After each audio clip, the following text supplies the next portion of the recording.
auditivo, habíamos hablado de lo que era el método palpatorio y habíamos hablado del método auscultatorio.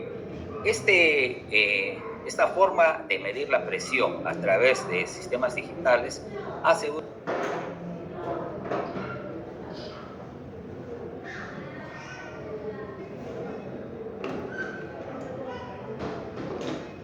uso del método oscilométrico.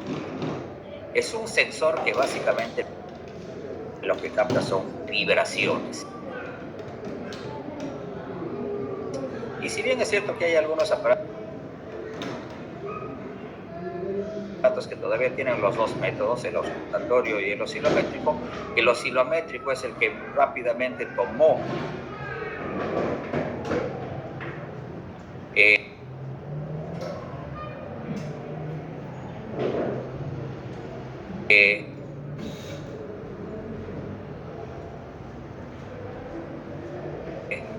la cabeza, por así decir, de la tecnología, que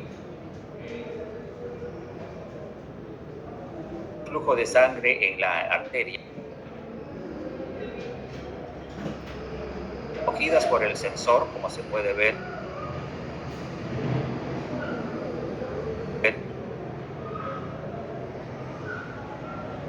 en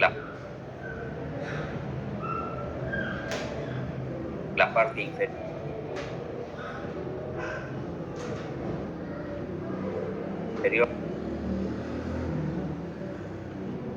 de la gráfica,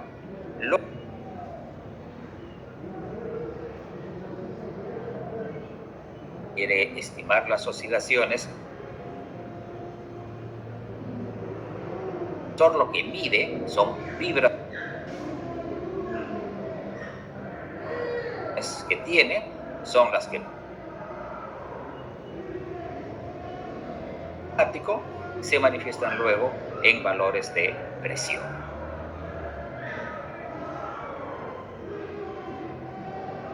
Validado, tan usado, que incluso es el método que se usa ahora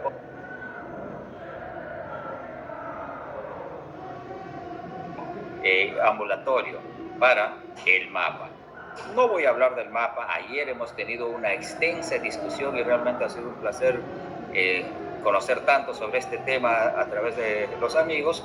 Solamente quiero recordarles la utilidad que tiene un recuento a lo largo de 24 o 48 horas y que nos permite identificar pacientes que se nos estarían escapando solamente de las mediciones de presión en consultorio.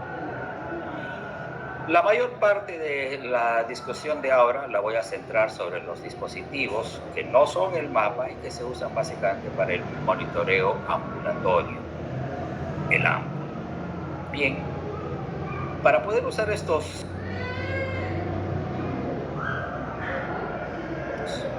todos los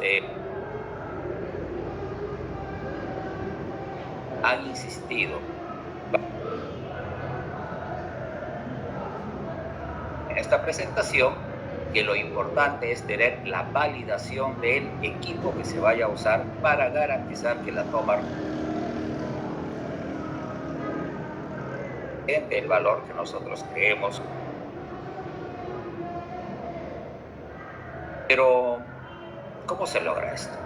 En las mismas guías ya nos recomienda cuáles son las páginas o los organismos en los cuales nosotros debemos es el adecuado o no. Queda en las guías registradas.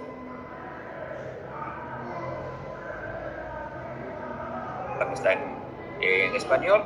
Podemos ver cuál es la visión general de esta institución y nos proporciona, como están viendo a modo, cuáles son los modelos y los equipos. Nosotros deberíamos verificar que efectivamente el equipo que se está usando corresponda o esté en esta lista para que los valores sean confiables. ¿Qué nos dicen de los aparatos de muñeca?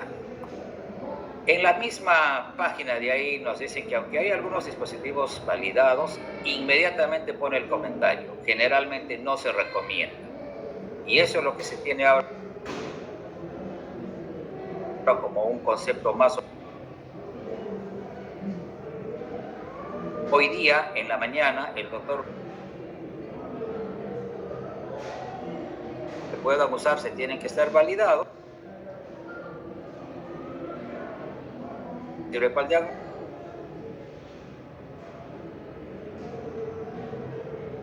diagnóstico.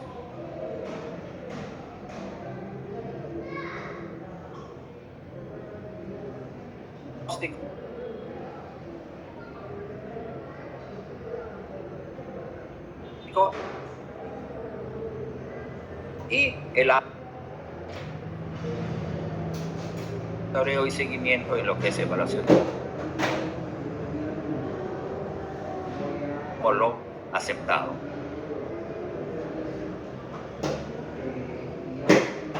Lo primero que hizo la tecnología era al equipo que tú tienes en casa, al que ya estás usando, al que está validado y al que estás seguro que lo puedes usar, vamos a ver qué pasa si le agregamos algo. Incluso cuando te venden los equipos ahora, te venden los equipos con su aplicación para el registro de la presión, que pueden usarse, como ven, en los celulares o pueden usarse incluso en las PC. ¿Cuál es la idea?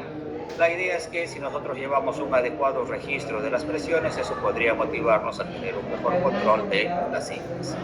¿Qué se ha visto? Este es un estudio que fue presentado, en realidad se lo estoy robando a la presentación del doctor Barati, en donde se vio cómo afecta el uso de aplicaciones móviles para lo que es diabetes y para lo que es hipertensión. ¿Qué se ha visto en la prevención?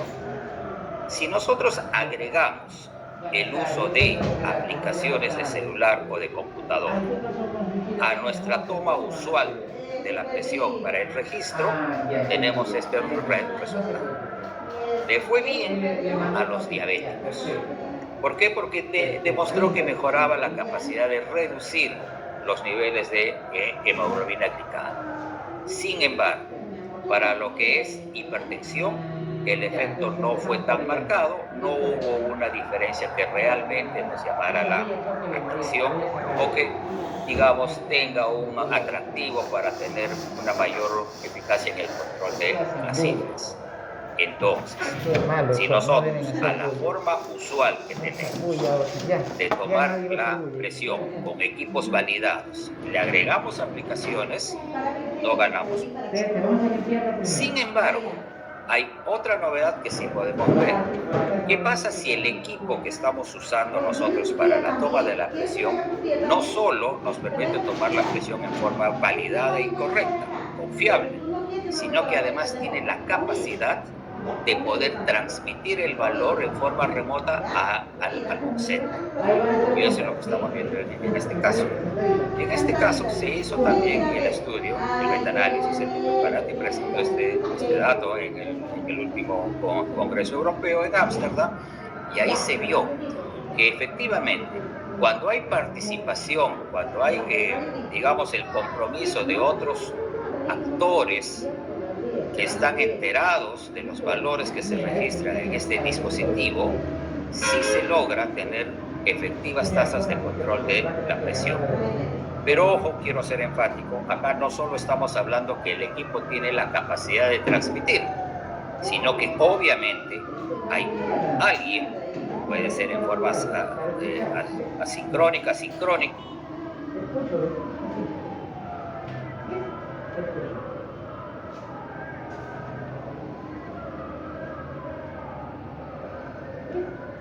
nada más eso.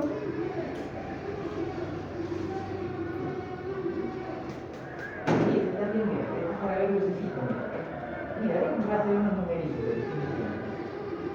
Yo lo pongo. A ver, dame tu dedo. Va a ser unos numeritos ahí, ¿vale? Si el equipo permite una extrapolación de datos para que un agente decisor pueda participar, esto funciona bastante bien. Y puede hacer que sea uno de los elementos que tengamos que recordar cuando estemos hablando de las conclusiones de la presentación. Hasta aquí lo que podemos hacer con estudios validados, con equipos validados y con tecnologías que ayudan a equipos validados. Pero, ¿qué más tenemos en el horizonte? Ya habíamos hablado de lo que era el método invasivo, el auscultatorio, el oscilométrico, que es lo que hemos visto hasta ahora, y hay nuevos elementos en investigación. Por ejemplo, están las formas de medir la presión, en las cuales no se usa pipete y que implican un sistema de pletismografía donde yo detecto la onda del pulso y detecto el impulso eléctrico del corazón. Con eso puedo establecer los puntos para hallar una validación que lo voy a explicar a continuación. Bien, estos son los elementos que están ahorita en investigación. Si bien es cierto que los dos de arriba a la izquierda son los más estudiados, los que tienen más evidencia para ahora, los otros 4 que están abajo también han empezado a mostrar algunos resultados iniciales. ¿Cómo va la idea sobre esto? Y voy a hacer una sobresimplificación también del concepto. Miren, lo que hace el aparato básicamente es tomar 2 mediciones. Toma la medición del impulso eléctrico en el corazón, o sea, un electroencefalograma, que está midiendo ahí el inicio del bombeo. Y hace una toma pletismográfica de la onda de pulso. ¿Qué están midiendo ahí? Están midiendo cuánto tarda en llegar ese bombeo a una zona distante y tiene el tiempo. Si tenemos espacio y tiempo, tenemos velocidad. Y la velocidad es una forma indirecta de medir presión. Con algoritmos matemáticos, uno puede modelar la curva que debería seguir la sangre en líneas de presión para que alcance la onda de pulso en cierto periodo de tiempo. No es el único concepto que hay. La velocidad también se puede hacer no solo con el electroencefalograma y la pletismografía. El ultrasonido también nos permite medir la velocidad de un flujo. Pero el concepto es, básicamente, que si yo logro modelar algo que me dé la velocidad de la sangre a través de una arteria, inmediatamente lo que yo puedo hacer es el algoritmo matemático para ver cómo responde esa velocidad a los cambios de presión. Y ahí puedo yo deducir cuál es el valor de la presión que logran estos dispositivos. La lógica está planteada ahí. Nuevamente, no es tan simple como yo lo estoy diciendo, pero digamos a un vistazo muy de arriba, eso es lo que pasa con esta tecnología. La validación de estos aparatos que no tienen, digamos, el bladder, se hacen de 2 formas. Se hacen sobre la comparación usual de calibración contra un dispositivo gold estándar, o se están usando también métodos de inteligencia artificial en las cuales se valida el resultado sobre la aproximación a grandes números. Esa es una nueva forma de poder validar los aparatos a la cual no estábamos acostumbrados, pero que también está apareciendo para lo que sería mejorar la precisión de estos dispositivos. Bien, suena bien, ¿no? Suena bonito, pero vamos a ver ahora qué es lo que tenemos en resultados realmente. Nosotros lo que tenemos, y acá les pido por favor concéntrense en el lado izquierdo del gráfico. Nosotros lo que tenemos es que cuando usamos estos aparatos a nivel global, o sea, estamos usando en la población en general, podemos ver de que hay una buena correlación. Ustedes pueden ver arriba que el R es de 0.99. Uno podría pensar que con esto se resolvió el problema y de que estos son aparatos que rápidamente van a entrar en circulación porque correlacionan bien sobre esos puntos en la línea, pero no. Ahora les pido trasládense al lado derecho del slide. Si bien es cierto que a nivel global los valores correlacionan muy bien con la población en general, sin embargo, hay un gran problema con estos dispositivos. Tiene una marcada variabilidad intraindividual. Cuando vemos los valores que se toman a repetición en cada individuo, no logramos resultados óptimos. Esto ha hecho que por ahora estos dispositivos sean considerados como una gran promesa, pero definitivamente, y hay que ser contundente en esto, no están recomendados actualmente. Esta es una segunda forma de ver la misma información. Si yo puedo ver que a lo largo de la nube efectivamente muestra una correlación, sin embargo, cuando veo los puntos de color no siguen ninguna correlación lineal que puedan tener sobre la línea y no muestran un gran poder de predicción. Por lo tanto, habrá que esperar que la tecnología mejore o que los algoritmos se hagan más precisos para poder todavía tener la seguridad y la confianza de poder usar estos dispositivos. Bien, me voy entonces a los mensajes finales. Lo que quiero insistir es, sí se pueden usar dispositivos para la medición en casa, pero hay que recordar, y esto es importante, que deben estar validados por la página web que ha sido señalada en las guías. Muchas veces nuestros pacientes compran el más bonito, compran el que les promete una aplicación y sin embargo no se preocupan de ver si ese equipo realmente ha sido validado o no. Al momento actual, ¿cuáles son los aceptados? Los aceptados son el método auscultatorio y el método oscilométrico. Todas las otras tecnologías que les he presentado ahora, que siguen sobre la base de lo que es la velocidad de un flujo para estimar la presión, todavía se encuentran a nivel experimental y tenemos que esperar el desarrollo de la tecnología para que puedan ser implementados en la práctica clínica.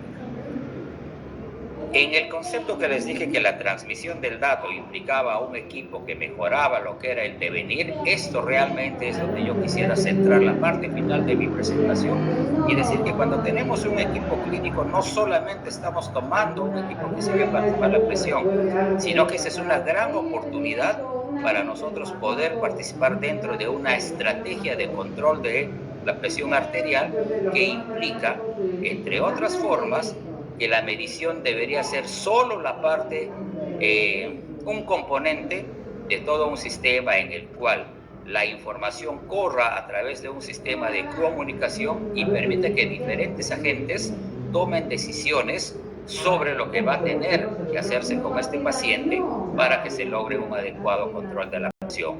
Si nosotros nos limitamos a pensar en los equipos de toma de presión solamente desde el punto de vista de su precisión y calidad, realmente nos estamos haciendo un flaco favor.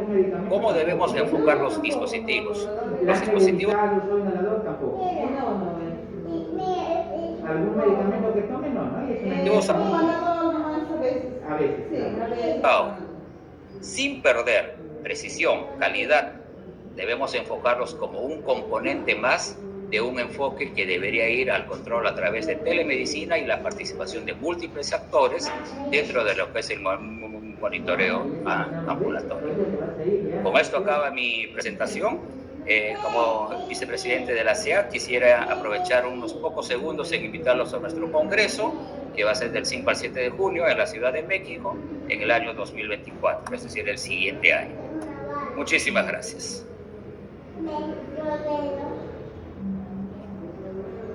Muchas gracias, Percy. Espero la invitación para ese congreso en México, ¿no? Tengo interés en visitar nuevamente México, si hoy auspiciado, encantado. Bueno, haremos el siguiente expositor. El siguiente expositor es también extranjero, es el doctor Ernesto Peña Herrera. El doctor Ernesto Peña Herrera es de Ecuador y es ex jefe de cardiología del Hospital San Luis Bernaza. Es presidente electo de la Latino American Society of Hypertension, es gobernador de Ecuador para la Sociedad Interamericana de Hipertensión Arterial y es director de posgrado de cardiología de la Universidad de Espíritu Santo del Ecuador. El doctor nos va a hablar del impacto de la terapia combinada en un solo comprimido en el manejo de la hipertensión arterial. Por favor, Ernesto, adelante con tu presentación. Ahí hiciste un juego, ¿no? Hola, buenas tardes. Soy el doctor Ernesto Peña Herrera Patiño. Los saludo desde Ecuador y agradezco la invitación del doctor Félix Medina, presidente de la Sociedad Peruana de Hipertensión Arterial, para hablar en este importante congreso. Antes de empezar, quiero resaltar la labor del doctor Medina en la superación y en la actualización académica que tiene de la Sociedad Peruana de Hipertensión Arterial, convirtiéndola en una de las más importantes de Latinoamérica. Felicitaciones al doctor Medina y a todo su grupo que trabaja con él. Hoy pues nos vamos a referir a lo que tiene que ver con la terapia combinada en una sola tableta para el tratamiento de la hipertensión arterial.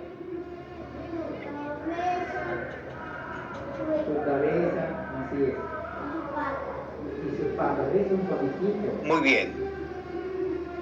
Veamos, fíjense ustedes en el estudio PURE, la hipertensión arterial la dividen en pacientes de altos recursos económicos, medio altos, medio bajos y bajos. Y se conocen los pacientes, el 49% de altos recursos económicos y el total de los pacientes entre bajos y altos recursos, 46.5 conocen que son hipertensos, tratados están en el 40% y solamente en el mundo controlados está el 13% de pacientes que tienen hipertensión arterial y que están controlados en el mundo. Si nosotros seguimos viendo las tablas de prevalencia en pacientes de altos ingresos en estos países que tienen altos ingresos, la prevalencia fluctúa entre 33 y 45%, tanto en mujeres como para varones. El conocimiento de la hipertensión arterial varía entre 66 y 86%, promedio 75% para mujeres y más o menos los mismos valores para varones. Y tratados están entre el 65% y el 80%. Sin embargo, controlados están más o menos el 54, entre 37 y 54%. Hay valores como 26%, pero ustedes vean, países como Estados Unidos solo logran controlar el 54% de la presión arterial en mujeres.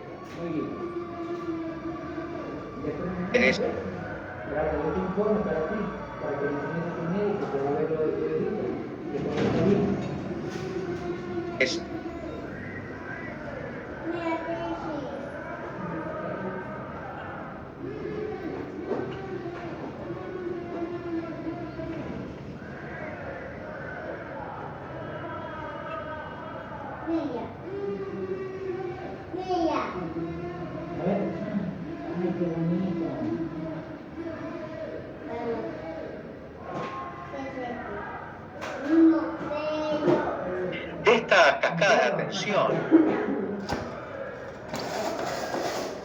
es lo que nos corresponde a nosotros en Latinoamérica. Ya pasó el miedo, ya vinieron. No. Esos señores están jugando, ahí están jugando. Un 80% de la población. Esta es la línea que vea en Perú, y nosotros vemos que en Perú aproximadamente hay cerca del 22%, 23% de hipertensión.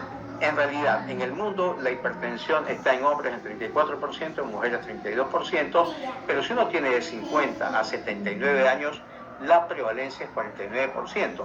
Y si nosotros nos fijamos entre 1990 y el 2019, prácticamente se duplicó en Latinoamérica de 96 millones a 197 millones de personas que padecen de hipertensión arterial. Perdónenme que me meta en Perú, este reporte de la Global Report on Hypertension salió hace no más de 3 días. En Perú dicen que la prevalencia de hipertensión arterial es 21%, diagnosticados 47%, tratados 40% y controlados el 22%. Si nosotros vemos acá las tendencias de infecciones no controladas en los siguientes años, acá en verde vemos que los pacientes van a tener un 25% de falta de control. Y las proyecciones para el Perú, en cuanto a las aspiraciones, si podemos nosotros hacer bien las cosas en el Perú, si 41.000 pacientes, 41.000 muertes pueden ser evitadas para el 2040, controlando bien la presión arterial en los pacientes. La mortalidad cardiovascular atribuida a hipertensión arterial es el 49%, de los cuales los factores contribuyentes, el 20% contribuyen a los desastrosos niveles que tenemos en Latinoamérica de presión arterial. El MM18 son valores de los cuales se tomaron unos 5 millones de personas. La presión arterial, MM es mes de mayo de medición de presión arterial, los cuales el Perú también participa. Acá en el año 2018 son 89 países de los cuales 220.000 personas, casi el 18%, tenían la presión arterial, no estaban tratados. De los pacientes que estaban tratados, el 40% no estaban controladas su presión arterial, y sobre 200.000 personas no conocían que tenían presión alta, es decir, el 40%. Es decir, vean ustedes, el 40% no tenía presión controlada, que estando tomando medicación, y las personas que no conocían que eran hipertensos, casi 41% de toda la población. Esto hace que estemos revisando permanentemente las guías de tratamiento y de control de presión arterial, y esta es la gráfica de la última guía, salida hace 2 meses, en cuanto a riesgo cardiovascular en pacientes hipertensos, y vemos que las guías prácticamente nos dicen lo mismo, que son daño de órgano blanco producido por hipertensión arterial, enfermedad renal crónica grado 3 o diabetes mellitus. Ya ponen los pacientes que tienen hipertensión alta normal o grado 1 en pacientes de moderado o alto riesgo, y estos pacientes de acá de alto riesgo. ¿Qué nos dicen las guías brasileñas de hipertensión arterial publicadas en el año 2021? Nos dicen que los pacientes de alto riesgo que tienen presión entre 130, 39 y 85, 89, o que son en riesgo bajo que tienen y tienen hipertensión de grado 1, es decir, entre 140, 159, 90, 99, o que son ancianos, muy ancianos, más de 80 años, o frágiles, para los cuales hay que hacer test de fragilidad, estos pacientes deben recibir monoterapia. Si nosotros entre 2 o 3 meses no podemos controlar la presión arterial, tenemos que hacer terapia, combinación de 2 medicamentos, y después, si no se alcanza el objetivo, 3 medicamentos. Aquí están los medicamentos que habitualmente se convocan para la hipertensión arterial, como son diuréticos, calcioantagonistas, IECA, ARA2, beta-bloqueantes. Tenemos que combinar, y ustedes saben cuáles son las combinaciones más aceptadas. En todo caso, cuartos fármacos, después añadir más fármacos o enviar a un paciente especialista en hipertensión arterial. Y este de aquí es el gráfico de la guía publicada por la Sociedad Europea de Cardiología, donde nos dice igual que los pacientes con hipertensión grado 1, después de varias mediciones y que estemos totalmente seguros que estos son los valores de presión arterial, entre 140, 159, 90, 99, que están asintomáticos y no tienen daño de órgano blanco producido por la presión, ni siquiera tampoco tienen enfermedad cardiovascular, los pacientes tienen que ser vistos nuevamente en 4 semanas. Después, si vemos que los pacientes tienen presiones de 150 menores y 95 menos de 95, se los ve después de 3 meses. Si los pacientes no logran controlar su cifra de presión arterial con medidas no farmacológicas, se inicia tratamiento con medicamentos, habitualmente terapia combinada a bajas dosis. Los grados 2 y 3 de presión arterial, ustedes lo conocen. Si el paciente tiene hipertensión grado 1 y es sintomático con órgano blanco producido por hipertensión o enfermedad renal crónica o enfermedad cardiovascular, entrada, intervenciones en cambio de estilo de vida y medicación de terapia combinada a bajas dosis habitualmente. ¿Cuáles son los medicamentos que deberíamos utilizar? Combinamos con terapia combinada de la mayor parte de los pacientes.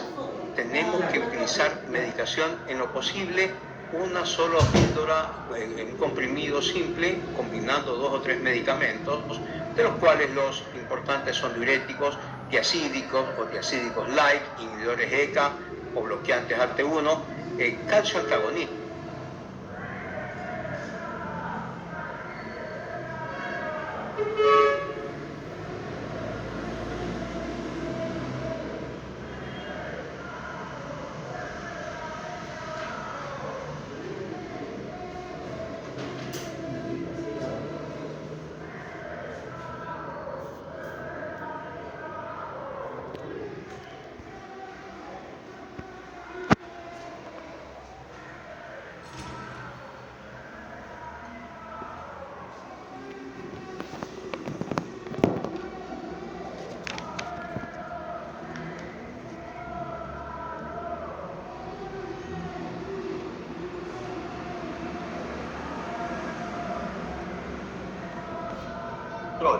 En el segundo año aumentan las tasas de controles hasta el quinto año, que llegamos casi al 70% de control. Pero ¿qué es lo que nos dice el estudio OLHAT? El estudio OLHAT nos dice que los pacientes, para lograr las cifras de control de presión arterial, tuvieron que aumentar a 2 y hasta 3 drogas. Aproximadamente el 20% de los pacientes que están con control de la presión arterial necesitan más de 3 medicamentos.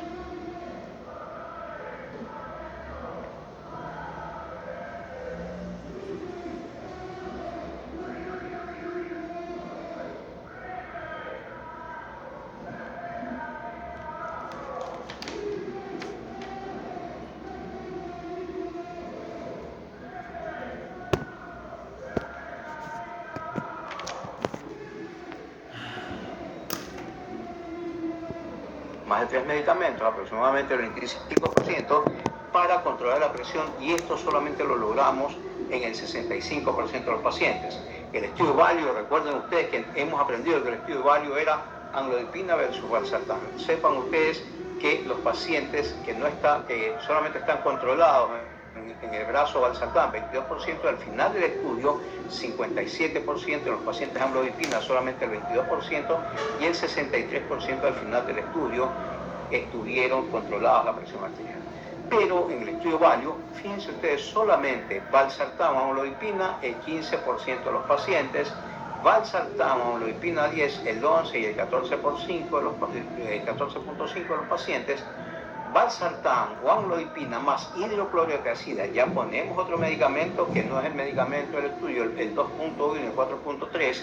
Después seguimos con otras combinaciones, con terapias de no estudio, que no estaban incluidas en el estudio, casi el 25%, para nosotros tener los valores de presión arterial. Es decir, los estudios de monoterapia no fueron siempre de monoterapia, siempre fueron aumentando la medicación. Ustedes recuerdan el estudio HOT, Hypertension Optimal Treatment, donde al inicio del tratamiento 41% de los pacientes estaban con terapia combinada, y al final del estudio el 68% de ellos necesitaron, para tener los objetivos de presión diastólica menos de 90, menos de 85 y menos de 80, para este caso casi el 75% de los pacientes necesitaron tener terapia combinada. ¿Y por qué tenemos que tener terapia combinada? Porque si nosotros vemos que la reducción de la presión arterial, aproximadamente 20 milímetros de mercurio, disminuye los eventos cardiovasculares aproximadamente un 20% en la mayor parte de los estudios. Y si nosotros revisamos estudios de intervención en bajo riesgo, es decir, hipertensión grado 1, pacientes que no tienen daño de órgano blanco, pues la mayoría de ellos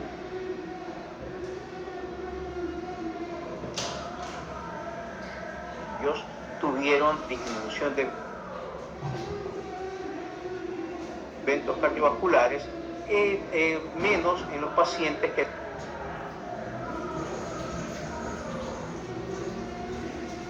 130 milímetros de mercurio disminuyen los eventos cardiovasculares, la enfermedad coronaria, el accidente cerebrovascular, y menos la enfermedad renal crónica.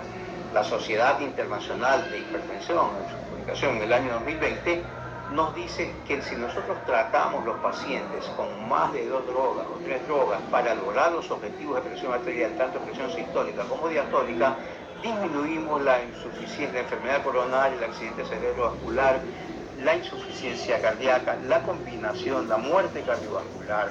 Es decir, nosotros tenemos que tratar a los pacientes con terapia combinada. ¿Y por qué nosotros tenemos que utilizar? La historia de la terapia combinada está en los 1960, donde se usaba SIDA, después en los 70 combinación de diuréticos, en el año 1980 bloqueante del sistema renina-angiotensina con calcio antagonista, ya en los 90, y después teníamos incluso la combinación de bloqueantes directos de renina, beta bloqueantes más bloqueantes del receptor AT1, triple terapia con calcio antagonistas, inhibidores del sistema renina-angiotensina y diuréticos. ¿Por qué nosotros deberíamos utilizar terapia combinada? Porque disminuimos los eventos cardiovasculares en la media y el desvío estándar, hipermedia y la intervalo de confianza. Aquí solamente la enfermedad coronaria, que nos toca la unidad porque la enfermedad coronaria es más multifactorial que otro tipo de patologías, la enfermedad cerebrovascular es la más beneficiada con terapia combinada en una sola medicación. Si nosotros vemos estos metaanálisis hechos entre pacientes que tenían terapia con 2, casi 3 drogas versus 1 droga y media, los pacientes disminuyen la tasa de accidente cerebrovascular, de enfermedad coronaria, de falla cardíaca, de accidente cerebrovascular más enfermedad coronaria más falla cardíaca. Todos los eventos, excepto todas las causas de muerte, son realmente beneficiados por la terapia de mayor medicación. Y si nosotros vemos las tasas de hospitalizaciones y el nivel de compliance que tienen los pacientes, si nosotros tenemos más o menos el 20% solamente de compliance, los pacientes se van a internar cerca del 50% de insuficiencia cardíaca o algún evento cardiovascular.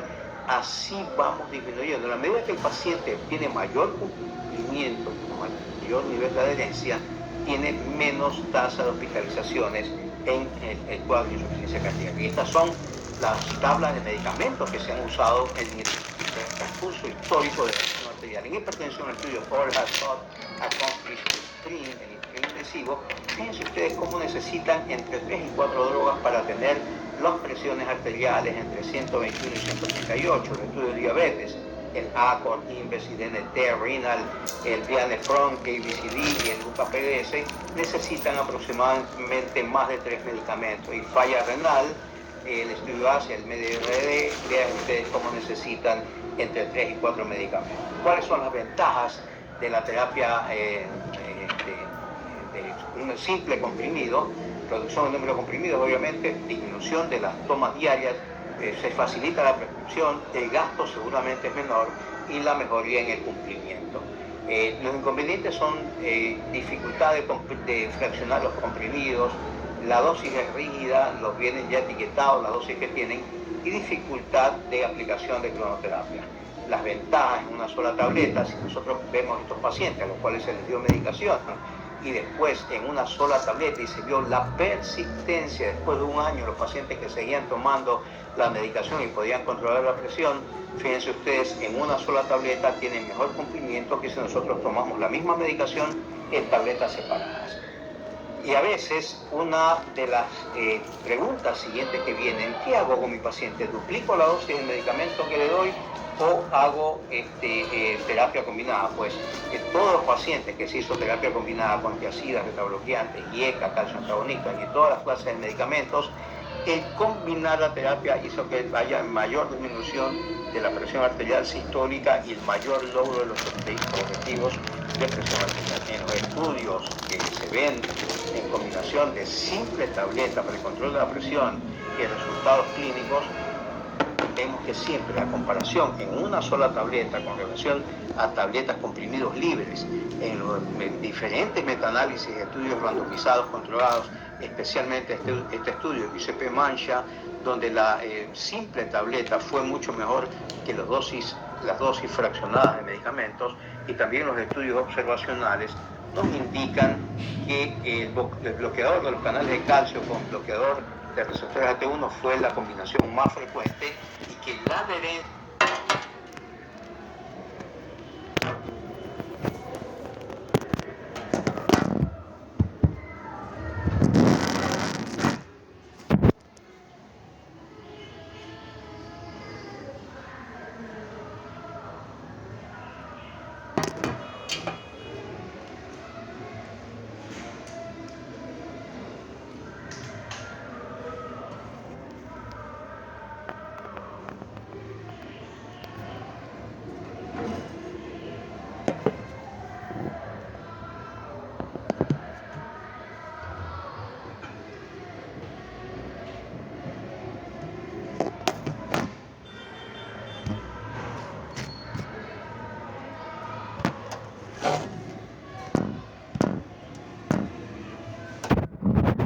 transmitido por vía online, todo esto de aquí va a hacer que pronto estemos mejor controlados. De todas maneras, estas tecnologías basadas en manguitos libres necesitan validación y creemos que estas nuevas tecnologías vienen en los siguientes 3 años. Las normas estas se han desarrollado y se han publicado para ver si podemos disminuir la brecha entre pacientes controlados y no controlados. Sin embargo, quiero decir que nosotros estamos totalmente de acuerdo en que en Latinoamérica deben prescribirse medicamentos en una sola tableta a nivel de estados. La mayor parte de los estados dan tabletas simples, por lo cual volvemos a la gráfica de los países que tenían bajos ingresos. Fíjense ustedes, la tasa de control es mucho menos del 40%, medianos, altos ingresos, y la misma. En altos ingresos y medianos ingresos ya comenzamos a tener cerca del 45% de control, y en países que tienen altos ingresos seguramente es más del 50% de control de la presión arterial. Sin embargo, el promedio de salarios en países de altos ingresos es más de $4.500 por mes, el de medianos ingresos $2.000 y el de bajos ingresos $200 a $300 por mes. Si cada comprimido de terapia combinada cuesta $1, la población de bajos recursos va a pagar 15% de su salario. El de medianos ingresos gastaría el 1.5 de su salario en medicación de terapia combinada, y el de altos ingresos va a invertir el 50-66% de su salario mensual en terapia combinada. Este análisis económico puede guiar el establecimiento de prioridades relacionadas con el manejo de presión arterial. Debemos nosotros enseñar a nuestros médicos de atención primaria, en lo posible, utilizar terapia en una sola tableta. Si es que no se puede, los estados no nos proveen de eso, combinar en forma adecuada los medicamentos IECA o ARA2, dosis máximas, combinando con calcio antagonistas y diuréticos, en el momento de utilizar beta bloqueantes, y mientras